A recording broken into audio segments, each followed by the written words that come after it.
There we go. Awesome. So you were saying? For the board administrator for Methodist Church, one of the places they interview you on is self-care. Mm-hmm. And I always found music to be a good means of finding worship in the midst of everything else going on. Mm-hmm. And it's been cool at this church, since I don't have to lead said music as often, I can just kind of sit back and listen to it. So Good. yeah. Good. What would you like to talk about today? Two things. First one, I want to apologize for being late, just because I've seen that I think I've been like 5 or 10 minutes late a lot. That's not how I try or like to be, and so I just apologize that my time management is not caught up yet. Okay. So, All right. What would be helpful for you in that, you think? needing to remember that just because it takes X amount of time to get from A to B doesn't mean I will leave A at that moment and arrive at B at that moment. That's the main thing. That's what's been getting me for class. Okay. Days like today, knowing when I'm scheduling things, that just because I look from time 1 to time 2 is how I block off my time, that's not how it's always going to work. And so leaving some more cushion in there would be good. Today I had a kind of impromptu worship planning meeting that Kirk and Joanna called. At the first 10 minutes, it's leading to thing 2. We're supposed to be talking about clarifying roles. Oh, yeah. And the first half hour was talking about worship, and then actually 35 minutes, and the last 10 minutes were tacked on to that. So it was kind of one of those, I can't leave before this happens, and I couldn't text you in the moment.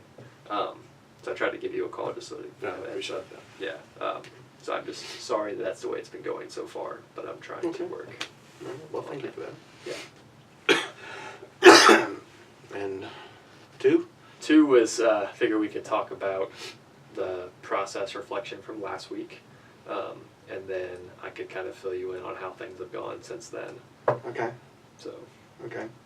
You got my notes back on your Yes. process reflection? Yes. If you don't mind. Any questions about those? No. It is not. Try and remember, and if I missed one, I'll look it up. It is not a holy expectation to Methodist Church that the associate pastor kind of catch the lead pastor in moments like that. And Kirk has been as acknowledging of that as I guess he can be in conversations since that happened. That typically he would like there to be more than, an hour before worship before I find out that he's not coming. Right. And skipping over, he was sick, is long story short. Yeah. And so my gut expectation, I guess the 2 ways I looked at it was like, I just want to make sure this gets done well, because worship matters to me in that sense, as I wrote down, and wasn't particularly prepared. Talking with Kirk, there was no expectation for me to be particularly prepared. It was just one of those, I'm just supposed to be able to take and do. And I talked to him about how I didn't really have an idea how that was supposed to work. Okay. And so that's what today was supposed to be for. I'll come back to that in a minute. Okay. With Joanna as over-functioning, again, with the fun about roles today, looked at her job description. There is nothing in her job description about doing worship. Part of that is because the powers that be, when they hired her 3 years ago, weren't looking for a Methodist deacon. They were just looking for someone to fill the position. They ended up hiring a deacon. No one has taken the time to potentially update that job description since then. Gotcha. And so she has felt, because she is a deacon, she should get to do certain things. Sorry about that. And from what I can gather, the previous associate allowed her to take some of what he was doing so that she could have that role. But it was not a delegated to her intentionally. It's kind of how it's just come about. Do you know if that was something that they did together, negotiated, I believe, or it just kind of happened? I think what I'm told, I'll just use names because I don't think it matters here. Yeah, I know. Yeah. Adam let her do those things. Joanna took it upon herself to talk to Adam about it, and the way she describes that to me is that she and Adam worked together to make sure that she could have those opportunities. Adam, I've only had really one in-depth conversation with, mentioned that Joanna does things, and then other staff members have said that, you know, Adam just kind of was a more passive personality and allowed a more gun-ho personality, if you will, to kind of drive that. What troubled me when I first got here was I tried to ask folks what Adam's big passions were, so I would know what, especially not to let fall through the cracks in the transition, and worship was one of them. And that really troubled me from the start. And I also will admit I did not read every job description that intentionally when I first got there. I figured Joanna's had been updated to include the new roles, and silly thing about figuring things like that. So, so there's that. And that was kind of the history of the overfunctioning. And at a previous place of employment, this had been an issue, not exactly like this, but the idea of taking on or trying to take responsibility for more things than she was supposed to, and that ended up becoming a reason for her not working there anymore. And so that was known when she got here, and talking with Kirk, her personality is well known. I also personally feel like it's really been enabled a lot, and trying to be smart, I can't fix that right away. I have to live in that system right now and think of ways to help redirect it.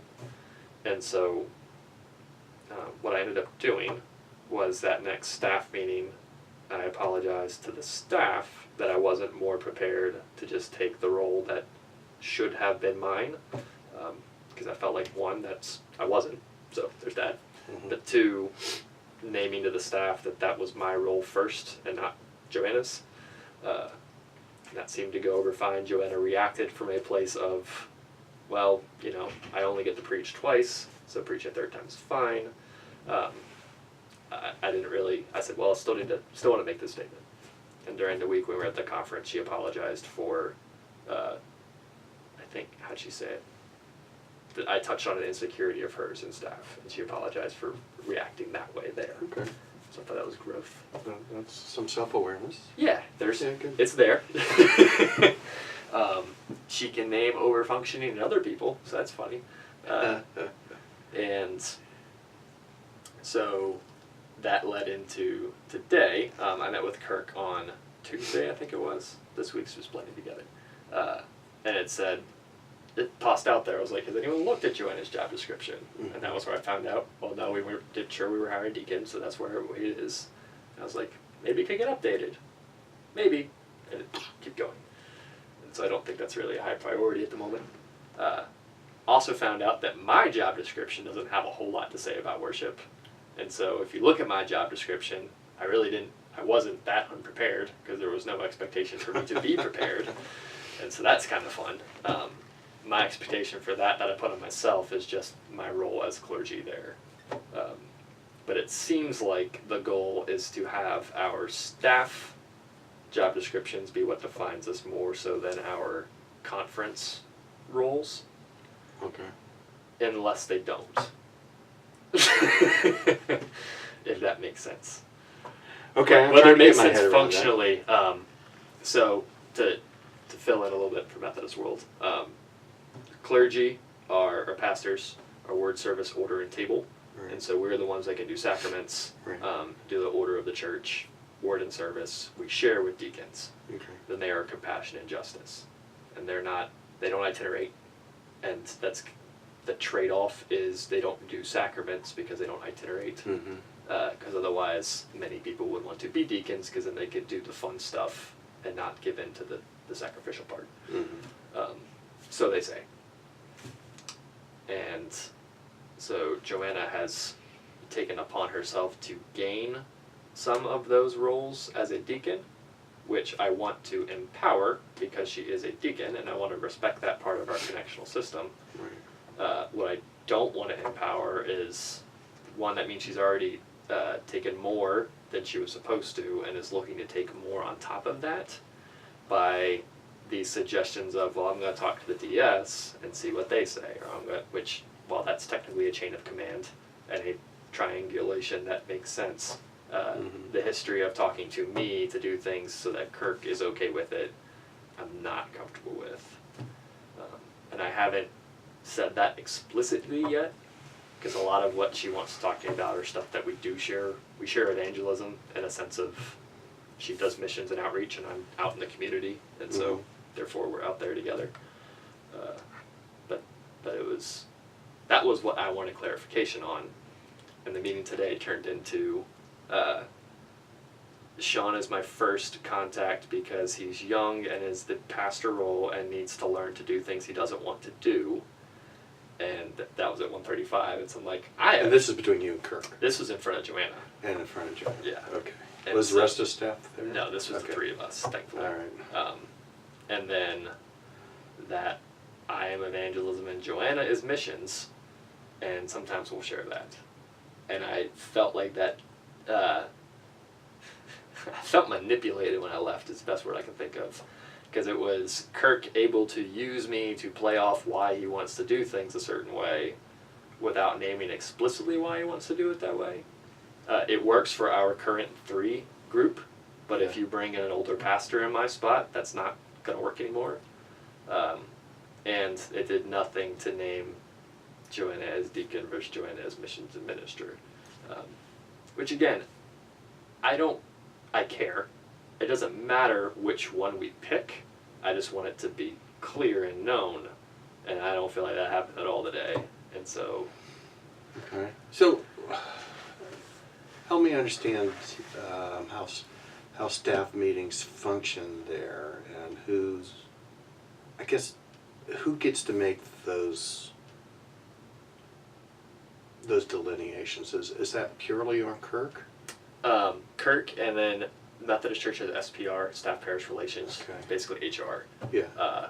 And so for that, that's the first step, is that it should come up with SPR about this.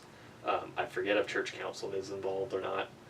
The way Methodist works is no one's supposed to, there are executive decisions made, but big decisions, like reframing job descriptions, the church is supposed to invest in that because we move, and so people should know what those changes are. Right.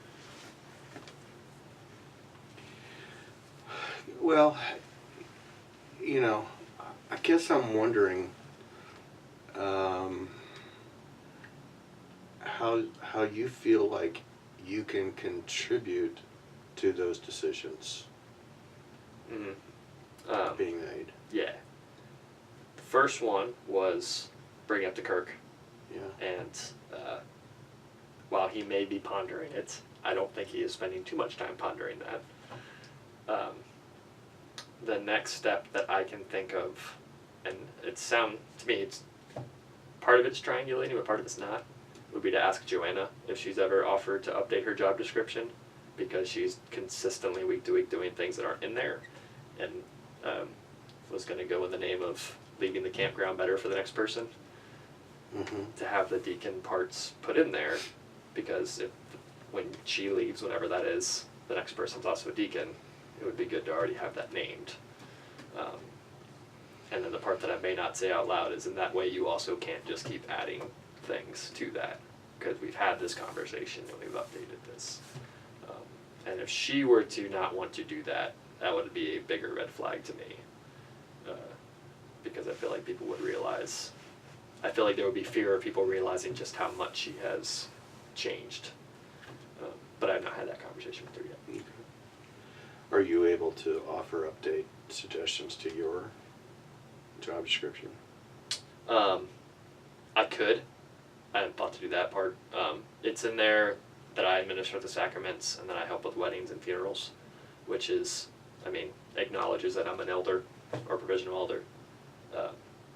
But I just thought it was funny when it does not explicitly say be involved in weekly worship. I kind of get to advise Kirk on our worship planning, but that is, I should look at his job description I mean, it should be in there because, yup. Whether it says that he is supposed to be the brunt of that, or if that's something that's also changed in the life of people being at this church, or since he's been there. So what do you think would be the, what's the consequences, I guess, Mm-hmm. to not having up-to-date job descriptions and it sounds like your job description is pretty general. Mm-hmm. So what are the consequences of that not being clear? And I would suppose that everybody else on staff job description may be equally as I think unclear. there is not for everybody, but there's a lot of room to operate outside of your job description. And it's almost as long as Kirk doesn't know about it or Kirk approves of it. And so I don't think it's a communicated, this is what I say you're going to do and then this is what you have to do otherwise. On top of that I'm not going to tell you. I think it is just a lack of boundaries being officiated, if you will. Mm-hmm. Kirk is really good about personal boundaries and communicating that. I say that. Personal in the sense of not being work related. When it comes to what you're doing for work and what you're spending your time doing, that's not very officiated. He mentions that he would prefer silos, so mine has an added section that says specifically I'm in charge of discipleship and evangelism, which is great. Joanna's obviously has a very long thing about missions, and I have not seen Kirk's lately. So, to answer the question of whether the generic, that we have an associate minister of music that is also kind of our web tech guy. And I get the other church duties assigned. I happen to fall into a role where I get to help with computer stuff as well. But You're the right age. I am. It really is. It was the conference last week where they were like, come to this workshop on reaching millennials. I'm like, you found me. I'm right here. Reached. Yep. Check. There is a tendency for people to, if they are led to overfunction, to easily do that without much consequence. I think there have been wrists slapped in the past, which whatever that means. I haven't been here for any of it. And it depends on who you talk to about how hard wrist was slapped and whether it was just a thing to say. So it feels like to me that, and one of the things that I thought about with your process reflection, Mm-hmm. and your decision, well, I've got to be prepared, Mm-hmm. just in case. Mm-hmm. You know, I'm wondering how you would view that as a reactionary behavior, Mm-hmm. and I'm wondering if I mean, because it appears to me that that was sort of an emotional, I don't want to be unprepared again, Yeah. because I don't want to be embarrassed. I don't want to be less thought of. There might be all sorts of different internal factors. Sure. that are going on in there. So it sounds to me that this was a reactionary kind of decision made, and I'm wondering if that same energy where you say to yourself, I've got to be prepared. Mm-hmm. Okay. If that same energy can go back to staff, stand for something principled, Mm-hmm. and work with the others in the staff to correct an issue, because it sounds like this was just a symptom of some other things. Yeah. And I know, as I process it, I know it was out of my control. Yeah.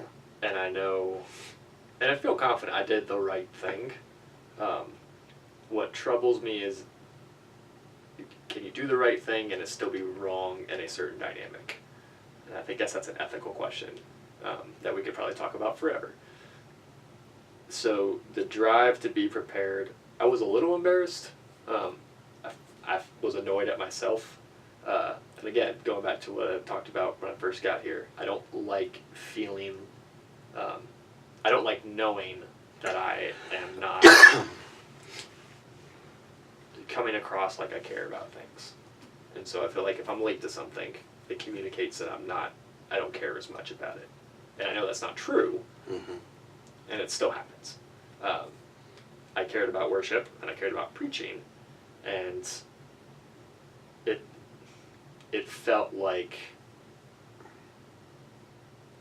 I mean, really I just kind of got screwed, because Kirk also sent his outline after he asked if I would cover. If that had already been in my inbox, I would have made a different decision too. And so the biggest thing was I didn't want to be in a position where I felt like I had to delegate to Joanna, because I knew that would be feeding into a dynamic that was not healthy, that was already in play.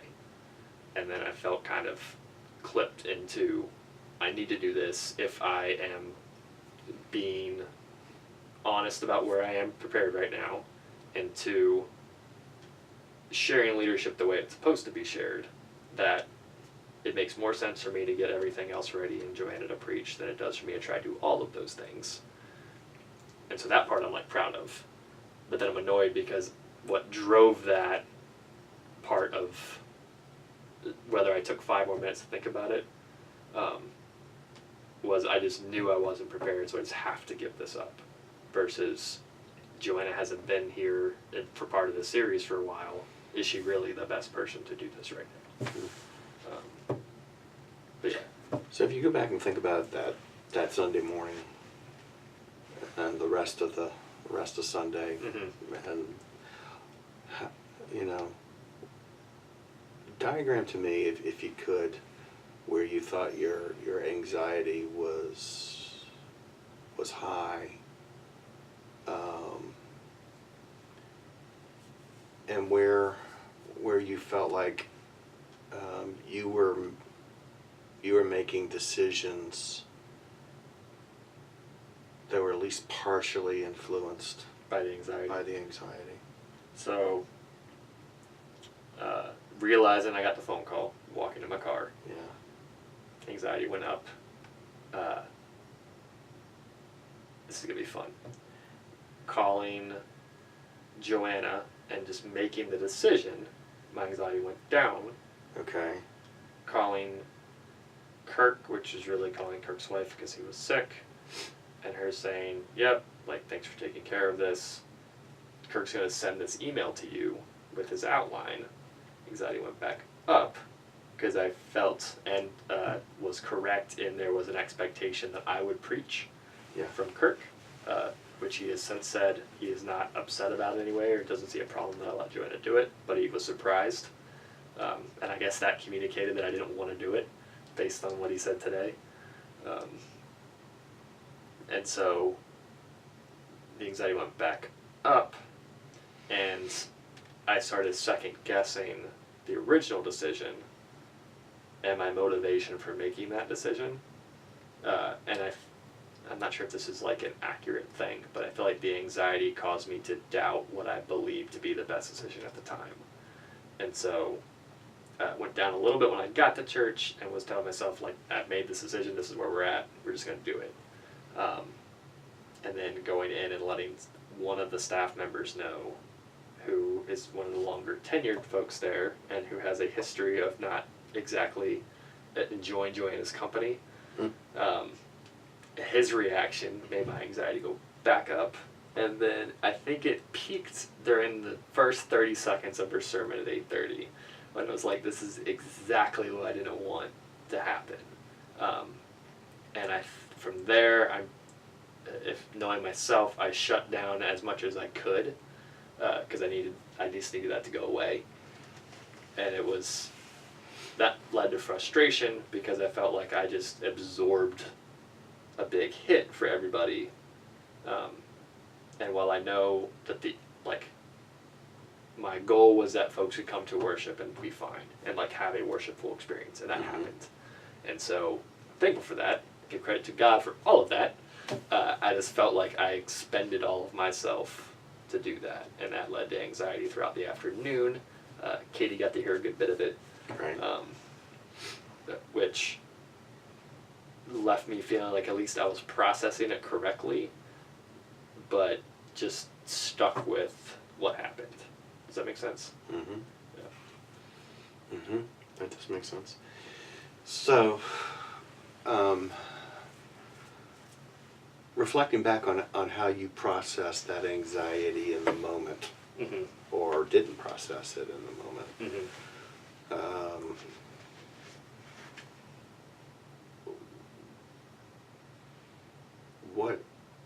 what are you learning, I guess, about yourself, your anxiety, and sort of envisioning how what other things may cause it to arise, and I guess in the future, if there's enough that you can recognize in yourself about how you handled this situation, are there some principles that can guide you Mm-hmm. the next time that something like this happens? Yeah.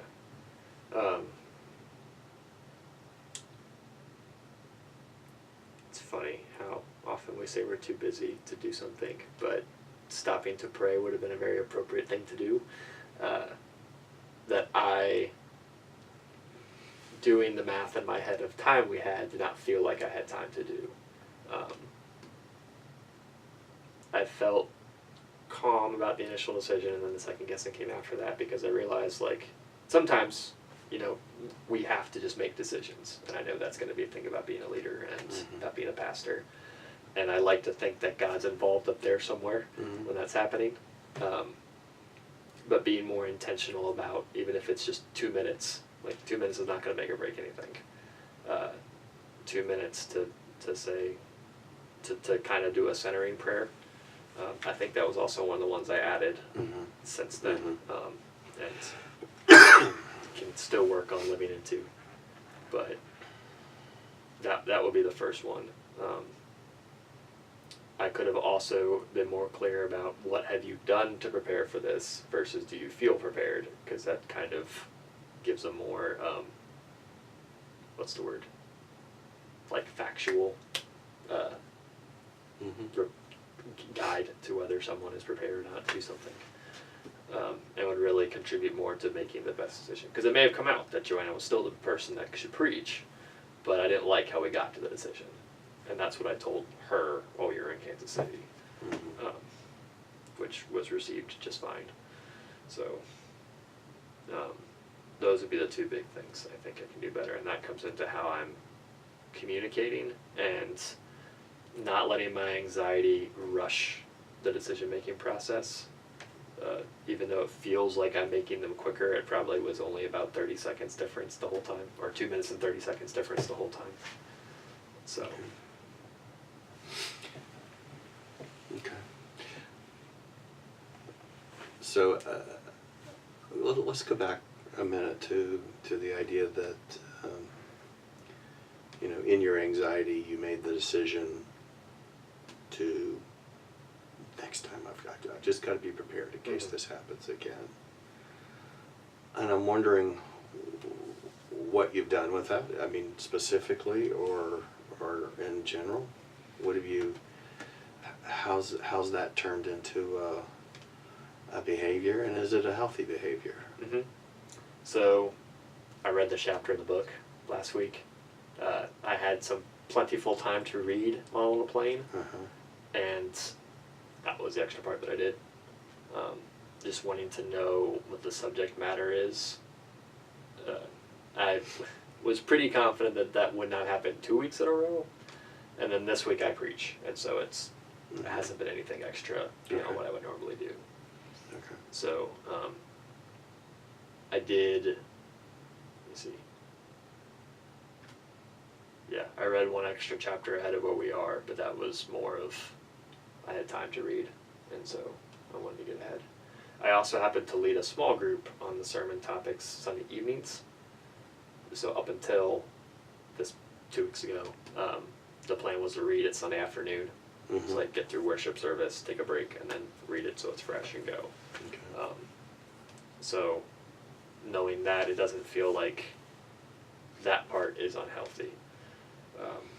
What's been recommended conference-wise from our provisional mentor is that it's a okay practice to like write a blog on a sermon topic the week of, just to practice creatively thinking every week. And so that's what I'm leaning towards, getting at the maximum side of preparation. But at the same time, it makes more sense to write those the week after, because I'm actually going to share with people. Mhm. And so I don't see myself getting to where I'm doing that before the sermon. That just seems kind of too much. Okay. So, Okay. yeah.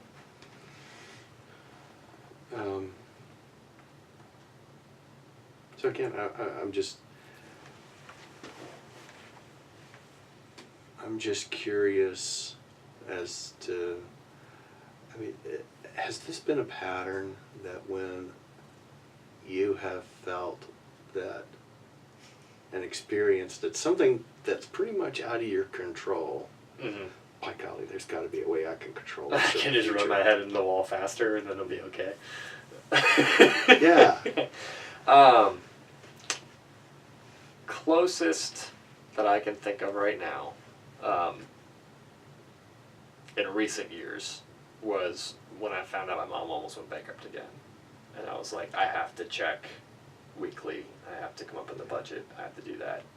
And I've wrestled for a while with my family on how much is me over-functioning to their deficit and how much is me over-functioning because if I don't do this function, it's not going to get done.